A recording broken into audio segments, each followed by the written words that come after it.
This man right here, John D. Rockefeller, did something very bad a long time ago that set our country on pace for a lot of disease and a lot of pain.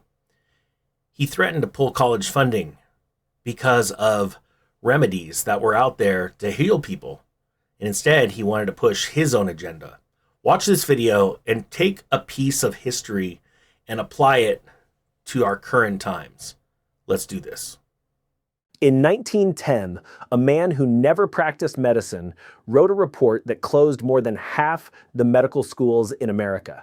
The money that enforced it came from the richest oil baron in history, who simultaneously owned a pharmaceutical company. 115 years later, researchers are finding petroleum-derived plastic particles inside human tumors. Here's the timeline.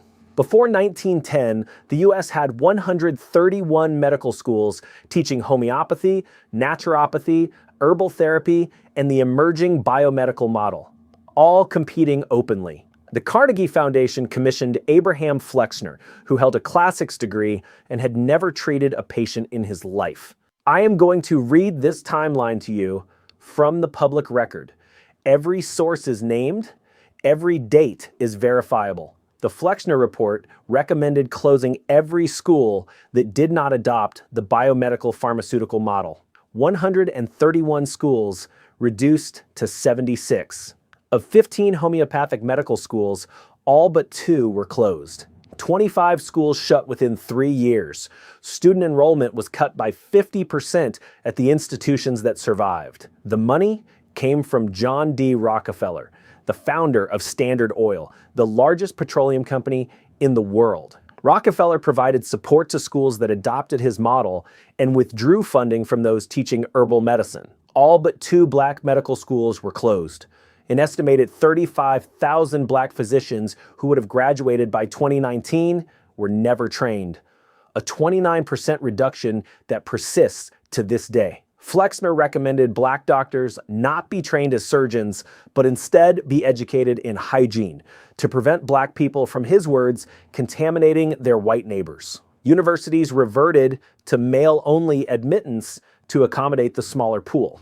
Women's medical colleges shut down. In 1913, 3 years after the report, the American Cancer Society was founded with initial funds from John Rockefeller Jr. The hospital that became Memorial Sloan Kettering Cancer Center was built on Rockefeller-donated land. Rockefeller attorneys sat in the administration through the 1920s. By 1920, the pharmaceutical-surgical model was the only model left standing. The schools that taught herbal medicine and nutritional therapy were gone. Now here is what happened next. Decade by decade, cancer data alongside petrochemical data, both from government sources, both on the public record. 1910, cancer death rates rose 25% in 13 years, even before the new system was fully operational. By the 1940s, petrochemical drugs were the standard. Cancer mortality rates among males increased every decade studied. 1950s, plastic production begins its exponential growth. Petrochemical production has grown 15-fold since the 1950s. That is the government's own Environmental Health Institute drawing the line. As use of these chemicals increased, prevalence of cancer, diabetes, chronic respiratory disease, and neurodevelopmental disorders expanded. That is the government's own Environmental Health Institute drawing the line. The ultra-processed food industry scaled through the 60s, 70s, and 80s. Petrochemical-derived additives entered the food supply. Emulsifiers, preservatives, artificial colors, stabilizers. The food itself became a petrochemical delivery system. The packaging it comes in is petrochemical. The additives inside it are petrochemical. Cancer mortality rose significantly from 1970 to 1990 in every U.S. census region.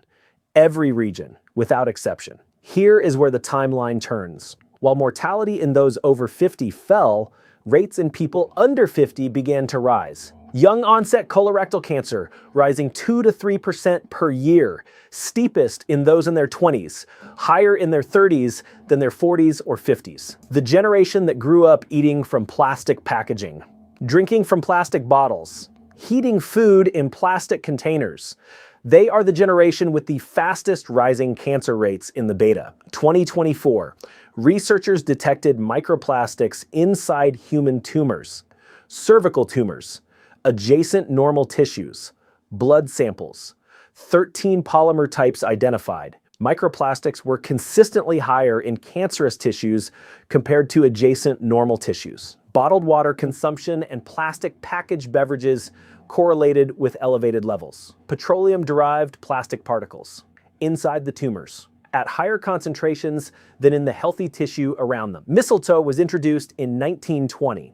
In Germany, it's a standard drug that doubled survival in lung cancer trials. The treatment the destroyed schools would have taught, being validated 115 years later. In Germany, it is approved. In the United States, it is not. U.S. healthcare spending, $4.3 trillion per year, the highest in the world. U.S. life expectancy does not rank in the top 30 countries globally. It does not produce the longest lives. It produces the highest bills. The costs are still going up. The bills are still going up. The cancer rates in young people are still going up. The only thing that hasn't gone up in 115 years is the number of medical schools that are allowed to teach something different.